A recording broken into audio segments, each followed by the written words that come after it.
Why would a baby ever deserve to go to jail? But hear me out for a second. How do you explain this?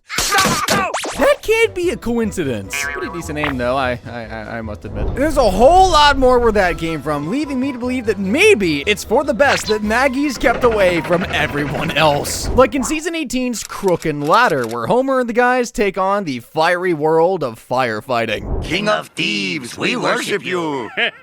So it all begins on a fateful morning where Marge, after reading some sketchy parenting magazines that probably ranks just above the Daily Bugle in reliability, decides it's time to yank Maggie's pacifier for good. And if you know anything about Maggie, it's to not mess with her binky, a memo that Marge somehow missed. Honey, this is for your own good. Growing up means giving up everything that makes you happy. Yeah, I think we can all sadly relate to that. As expected, Maggie immediately morphs into a Category F5 tornado, cute bow and all, and by the time she's done wrecking the house, it looks less like a home and more like the aftermath of a frat party during a natural disaster. So Marge, now realizing she's made the kind of mistake that belongs in Parenting Fails Monthly, does the only logical thing by sending Homer to hit every store in Springfield for a replacement binky. The only problem is Maggie has the brand loyalty of an Apple fanboy and the taste buds of a food critic. I couldn't find Maggie's brand, but I got every other kind I could find. Kitty Cork? Dumbstitute?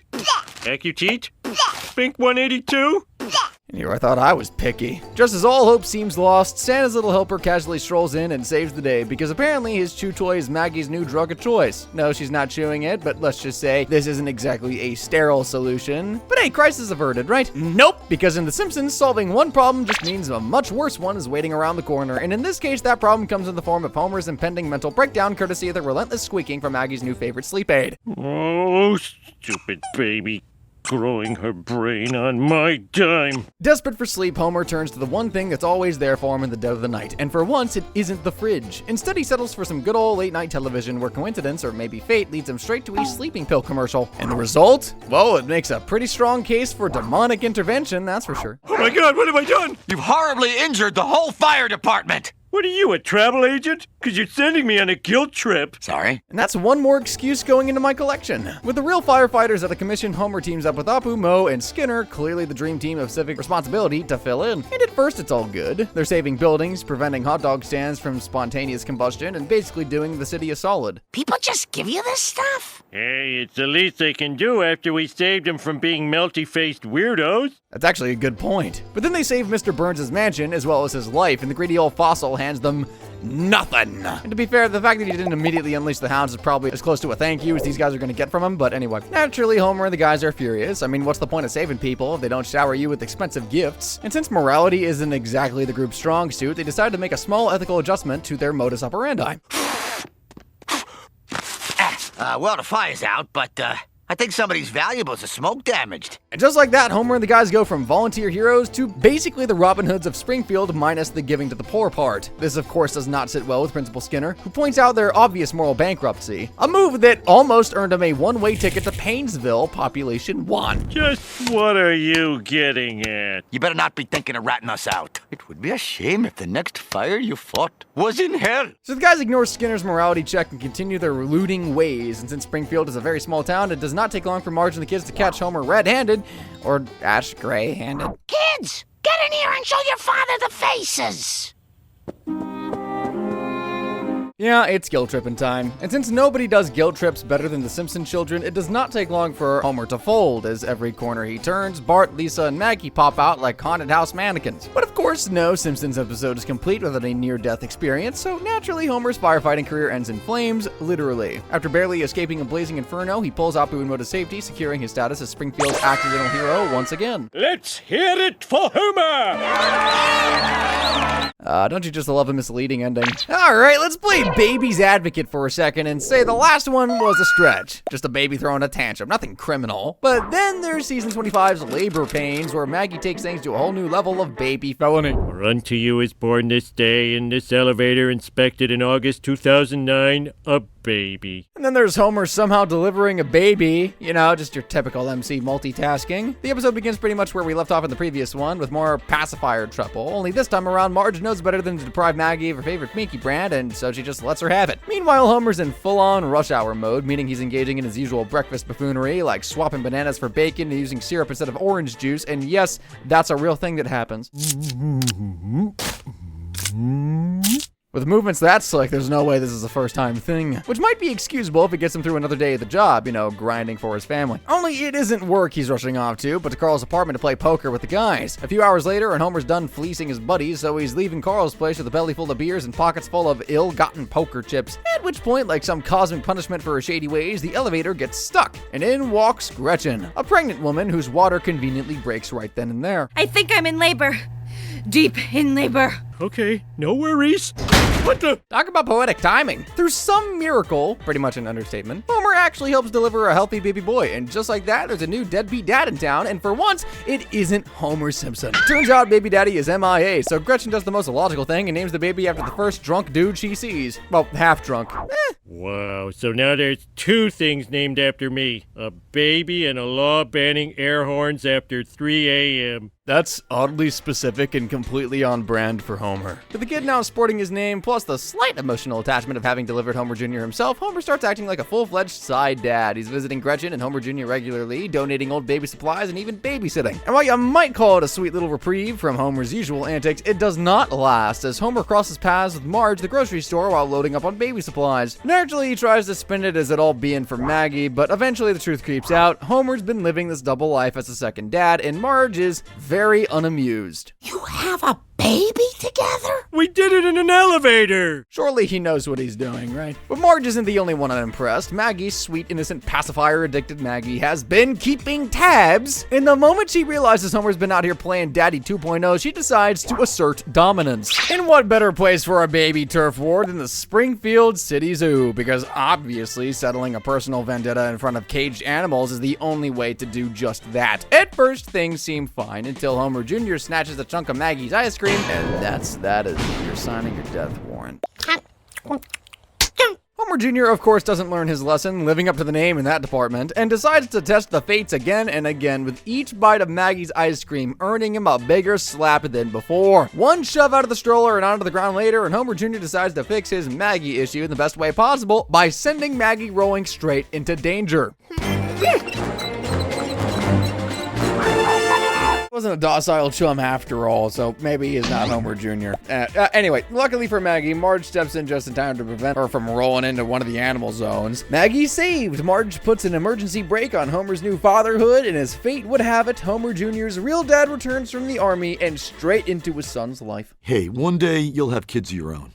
I do. Really? Then this is much creepier than I thought. Talk about a late burn, sheesh. So Homer returns home dejected, but his frown is soon turned upside down when Maggie approaches him with her doll and hands it over to him like a consolation prize, which it kinda is. He gets a hug, Maggie fights the urge to envision Flanders as the one she's hugging, thus wrapping up the episode in a neat blue bow. Yet if anyone should be given a huge sigh of relief, it's definitely Maggie, whose baby battery nearly sent her to the great beyond, or at least a night or two behind some very tall bars. However, in season 15's Smart and Smarter, I dare say she attempted to keep things on the friendly side, but that doesn't mean there wasn't a bit of friendly fire either.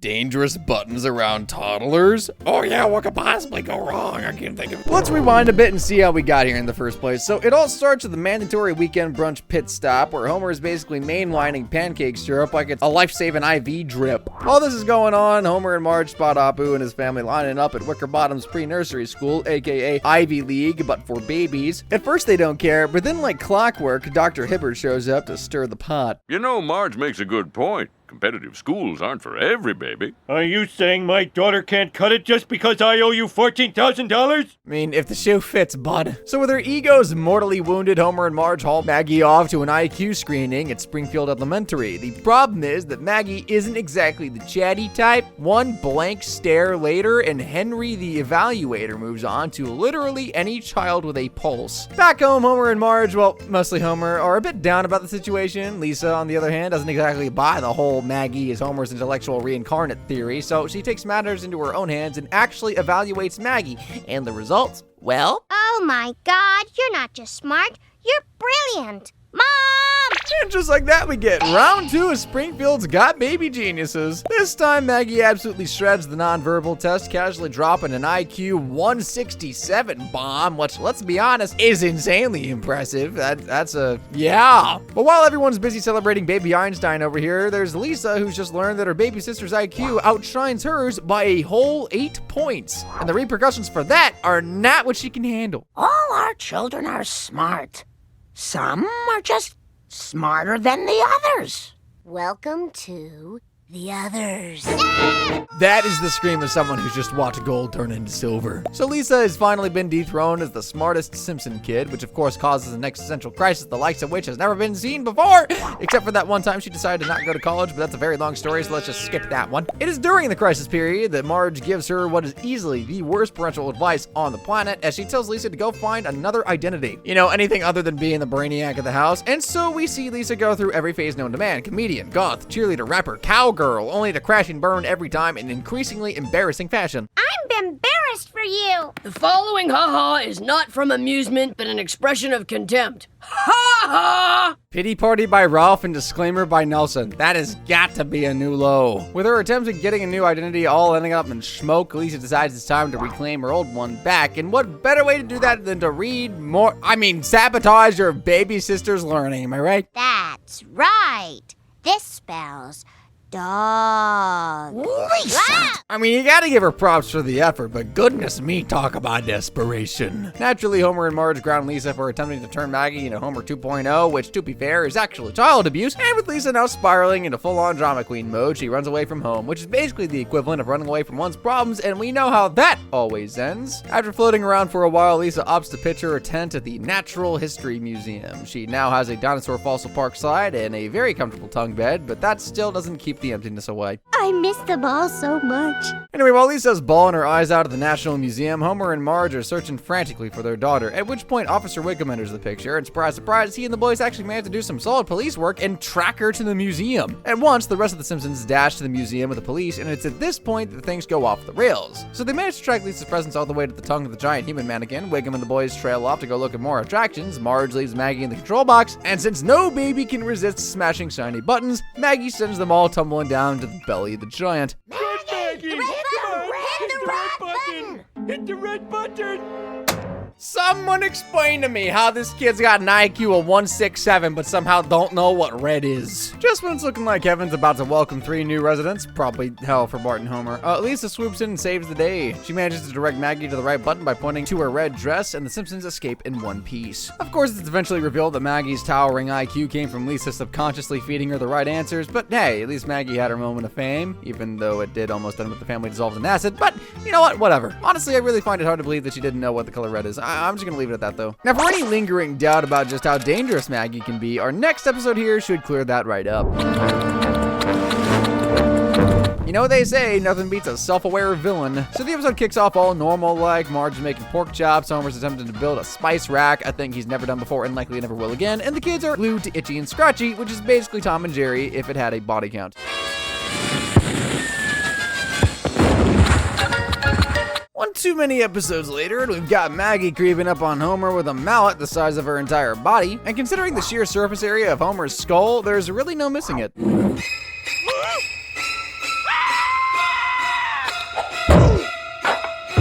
So Homer's laid up on the couch with a bandaged cranium, looking like the aftermath of a Looney Tunes episode. Marge, on the other hand, obviously wants answers for why her innocent Butterball suddenly decided to play Whack-A-Dad. She soon gets her proof when Maggie tries to stab Homer with a pencil after watching that oh-so-refined cartoon version courtesy of Itchy and Scratchy. Which of course leads to Marge banning the show for the whole family, as if that'll stop Bart and Lisa from tuning in elsewhere. I wonder why Bart and Lisa are so late getting home from school.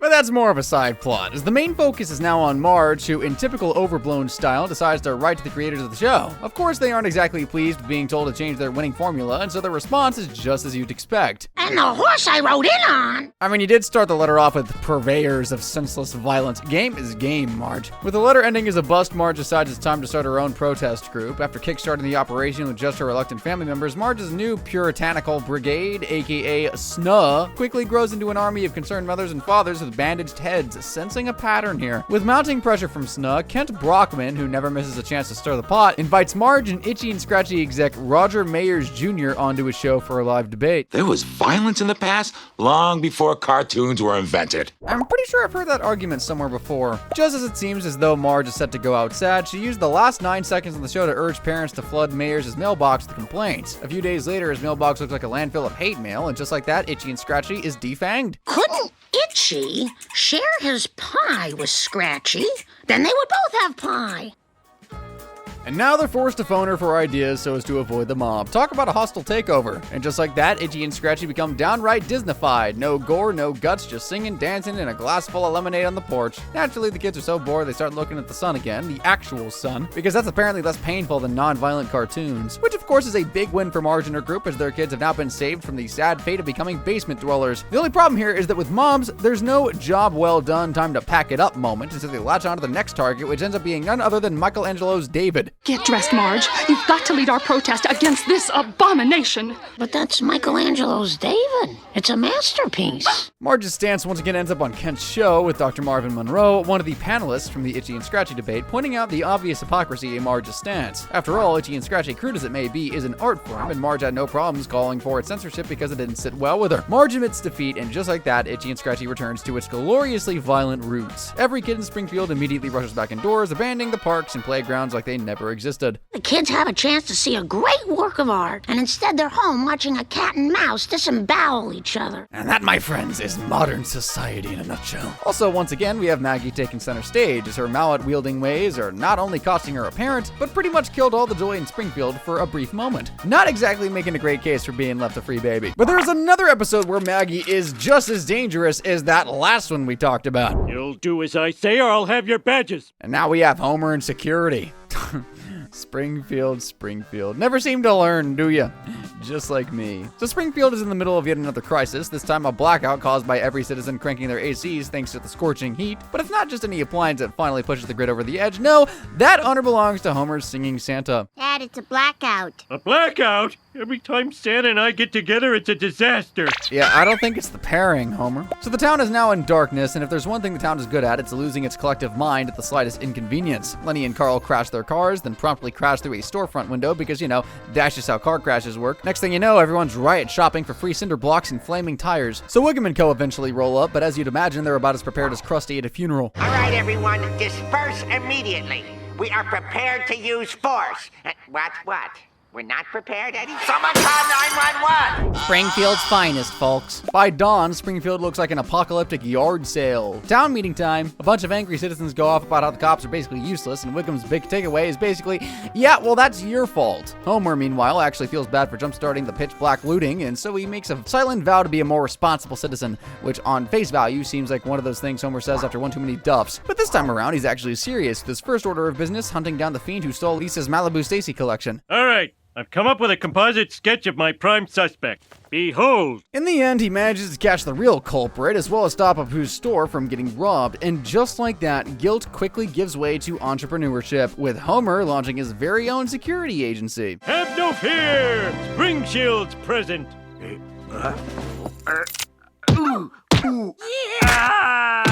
Holding the perps down while you get to beat him up? Maybe his agency isn't so bad after all. Meanwhile, Mayor Quimby tries to defend Wiggum on live TV, but the minute he sets foot in the station, Wiggum is blindfolded and blasting away at a pinata with a shotgun. Because that's apparently how you celebrate the day after a riot. Enraged, Quimby fires Wiggum on the spot, and guess who gets to take over the town's police duties? I hereby turn over all this town's police duties to Spring Shield.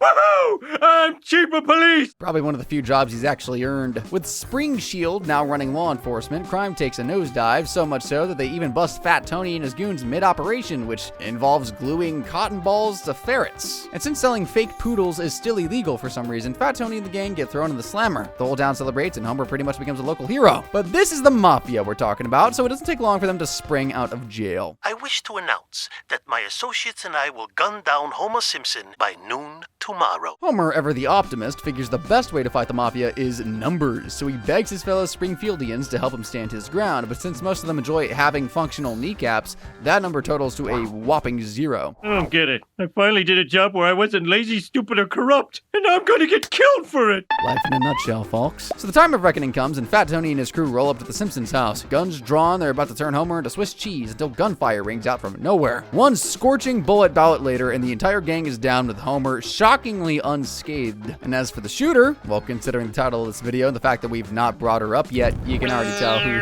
it's gonna be. Time to check in on our little sweetie pie. Yeah, Marge, your sweetie pie is actually a trained marksman with 0 recoil. So basically, Maggie's rep sheet in this episode alone comes down to unauthorized ownership and use of a firearm, attempted multiple homicides, as well as endangering the entire town. If that isn't grounds for jail time, I don't know what is. Alrighty, we're moving on from toddler gun violence to magical mischief in Season 17's Treehouse of Horror 16. Paint of Newton, scum of pond, thou shalt become the guise thou donned. Speak English, moron. Like every Treehouse of Horror special, this one kicks off with some supernatural nonsense. This time, King the alien zabs a baseball game into warp speed so the Simpsons can start. And since messing with time and space is often a one-way ticket to cosmic disaster, the entire Simpsons universe gets sucked into a massive singularity. From there, we're treated to 3 special storylines, with the first starring none other than Springfield's resident terrorist, Bartholomew J. Simpson. Mom, remember how you wished we would never grow up? And immediately we're off to a dark start. So Bart's in a coma after a failed attempt to become an Olympic gold diver from the roof of an apartment building, no less. Homer and Marge figure the best way to cope with their unconscious troublemaker is to replace him with a perfect robot boy replica named David, who's everything Bart isn't. You know, polite, helpful, oh, and a tidy ice cream maker. What?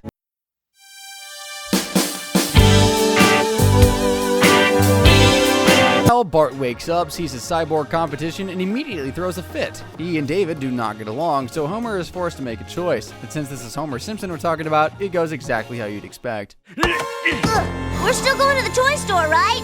And I can pick out as many toys as I want? No toys! I mean, he did answer, so maybe he still cares somewhere deep down. So Bart, now homeless, roams the woods long enough to stumble across a band of discarded robots. They take him in, clothe him, and in return, Bart robs them blind and Frankensteins himself into a cyborg. Fully upgraded, Bart returns home for revenge, Marge yelling at Homer for abandoning their child in the woods, all while Bart is busy trying to get rid of David. After a final showdown that cost Homer a few limbs, we discover the entire fiasco was basically Homer's demon-possessed dream. I'll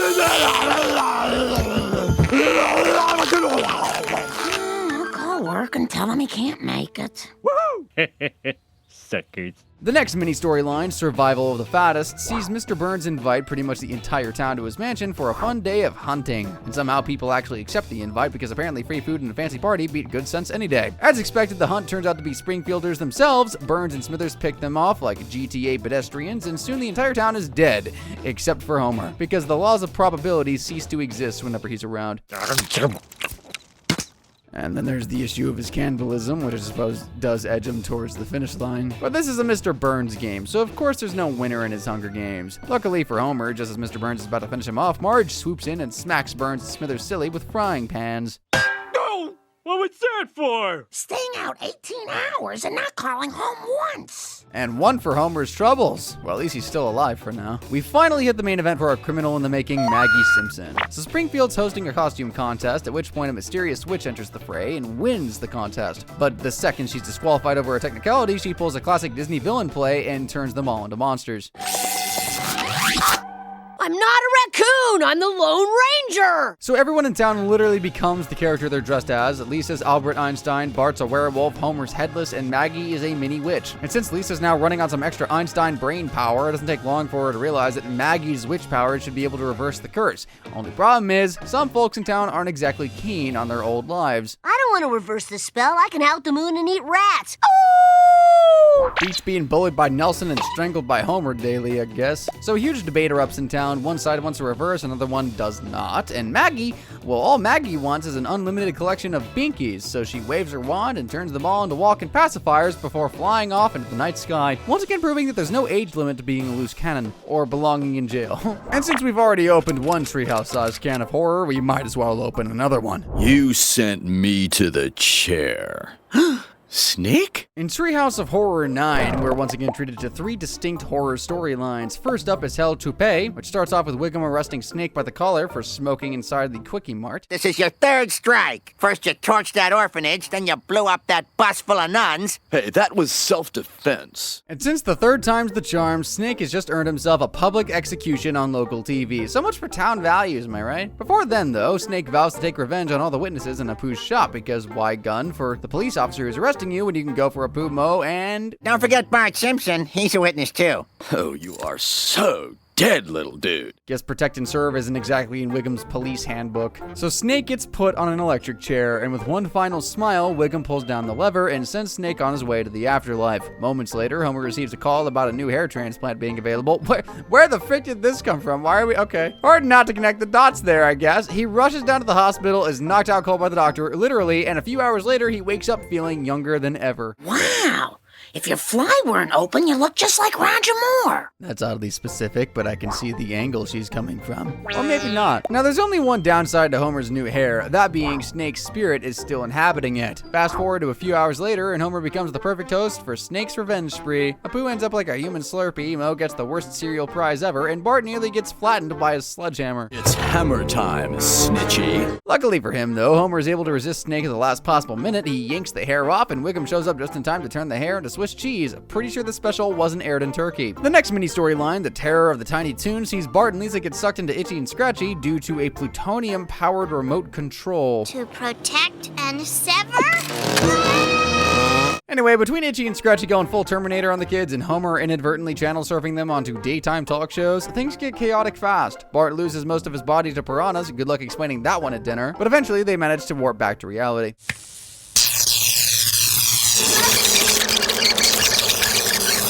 Of course, Itchy and Scratchy follow them, only to find themselves adorably undersized and forced to live as the Simpsons' new pets. Scratchy ends up falling in love with Snowball, at which point he learns that cat love in the Simpsons household has only one ending. Oh, somebody's in love. That means you'll have to be neutered. And finally, we get to the real main plot featuring none other than Maggie Simpson. So Starship Poopers begins with Maggie sprouting fangs and tentacles out of the blue. And since the entire theme of the episode is outlandish plots, it turns out that Maggie Simpson is the spawn of Kang, who apparently ran a crossbreeding program on an abducted Marge Simpson. Look behind you.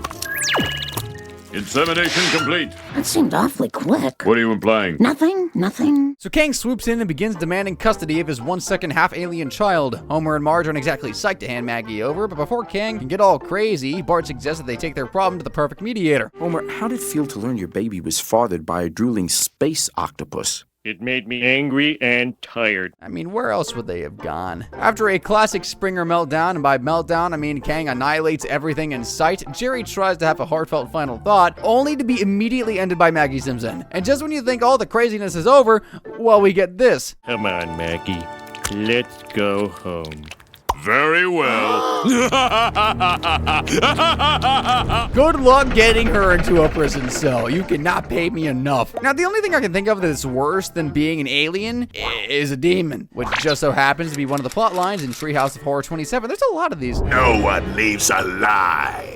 Might as well just name it the Maggie Horror Special at this point. This time around, I think it's best if we just skip the other plot lines and just jump straight into the meat of things. This video is going to be long enough as is. So apparently it all starts with Homer mixing up Pazuzu and pizza, which is how Springfield gets graced with a demonic statue. Naturally, instead of treating this cursed object with the caution it deserves, the Simpsons do what they do best: make horrible life choices. They plop the demonic statue directly into Maggie's crib like it's a glow-in-the-dark teddy bear. Sweet dreams, Maggie. Don't let the Beelzebubs bite. One demonic stare down later, and Maggie goes from crawling in her onesies to floating around like the chosen one. Demonic chosen one, I might add. Downstairs, Marge and Homer are hosting a cocktail party, blissfully unaware that their baby's soul is getting a little too dark for comfort. Sure enough, Maggie crashes the party with enough venom to send Dr. Hibbert straight into the afterlife.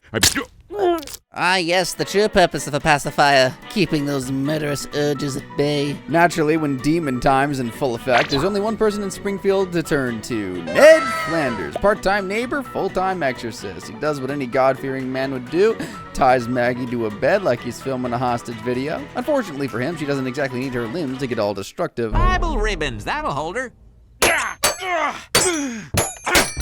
The police are here.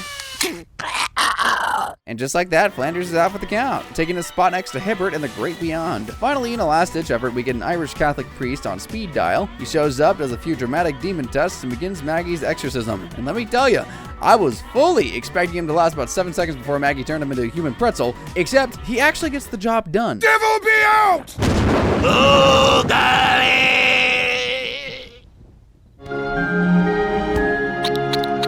Dang, if I had known it was that easy, I would have started carrying a crucifix in kindergarten. But Pazuzu hops straight out of Maggie and straight into Bart, who, that's not a good combination. Let me out! This boy has the darkest soul I've ever seen. It's worse than working for David Schwimmer! For Pazuzu, that is. Guess the crown for most evil Simpson still belongs to Bart. Can't see anyone beating him in that department. And of course, what's the first thing Bart does with this new demonic power? Well, he asks for horns, because why not? And those frickers grow so big they immediately impale Homer's nose. Well, at least it'll get me out of jury duty. Go! Yeah, pretty good ending, all things considered. As for Maggie, well, she gets to return to her simple, binky-sucking ways, which I think we can all safely conclude at this point is most definitely a ruse. But hey, if the Simpsons are cool playing guess the new evil phase every time with her, then who am I to judge? Speaking of judge, it's time we head into the courtroom with the two-part episode, Who Shot Mr. Burns? An episode that I never fail to talk about every time I talk about the Simpsons. Oh, you all talk big, but who here has the guts to stop me? So, of course, it's another morning at Springfield Elementary, with Skinner, of course, being the first one through the door. He steps inside and is immediately greeted by the fragrant aroma of death, which in Springfield could honestly mean anything from cafeteria lunch meat to a janitor's forgotten dreams. After a quick armpit sniff to confirm it's not him, he follows the stench straight to tragedy, the cold, lifeless body of Super Dude, the 4th grade class gerbil. But hey, the show must go on, so he hands the burial duties over to Willie, who ends up discovering something unexpected. What in the name of St. Ephesiocrates? And just like that, in the blink of an eye, Springfield Elementary goes from being one proper inspection away from closure to the richest school in America. But more importantly, it's now the richest institution in Springfield, a fact that does not sit well with Montgomery Burns. So what does he do? Well, first he tries to charm his way into a cut of the profits by posing as a student. When that doesn't work, shocking I know, Burns moves on to plan B, the classic slant drilling operation, because if you can't own something legally, just steal it from underneath.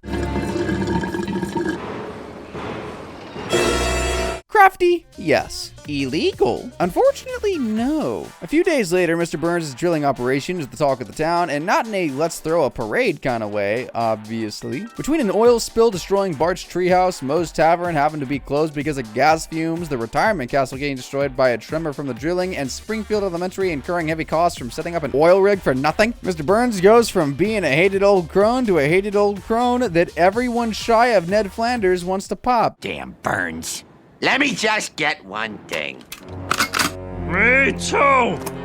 A bartender and a drunk with firearms. What could possibly go wrong? Mr. Burns, on the other hand, is living his best life. Thanks to his oil heist, he now controls the gas and nuclear power sources of Springfield. But of course, he is not satisfied with that, as there's one more power source that eludes him.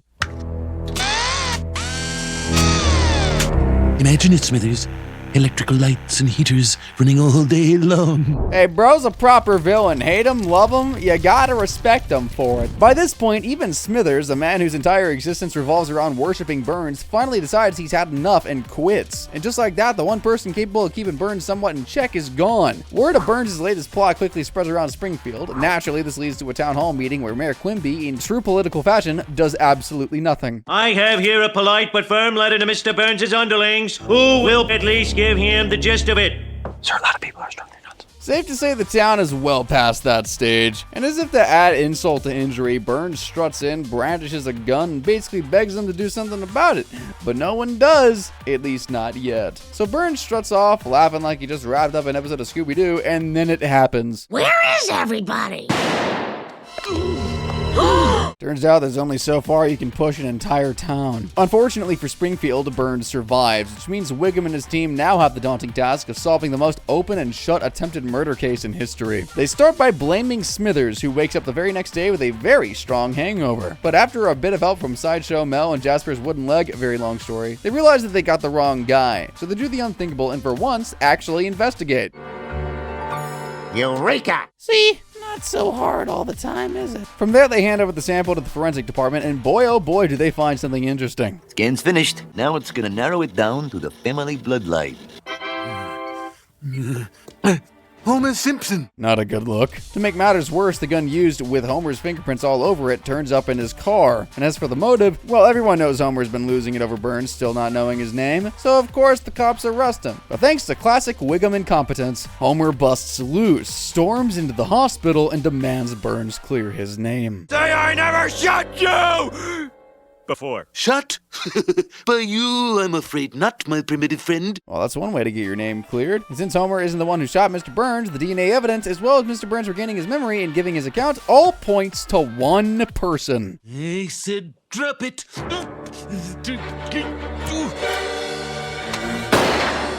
Yep, just Mr. Burns getting shot by his own gun by a toddler. Well, technically. As for whether she truly knew what she was doing, well... Besides, she didn't mean it. It was an accident. I guess the lesson here is never to underestimate a Simpson, even if they have 0 teeth. Personally, I still think Maggie needs some extra supervision, but as Wiggum puts it... No jury in the world's gonna convict a baby.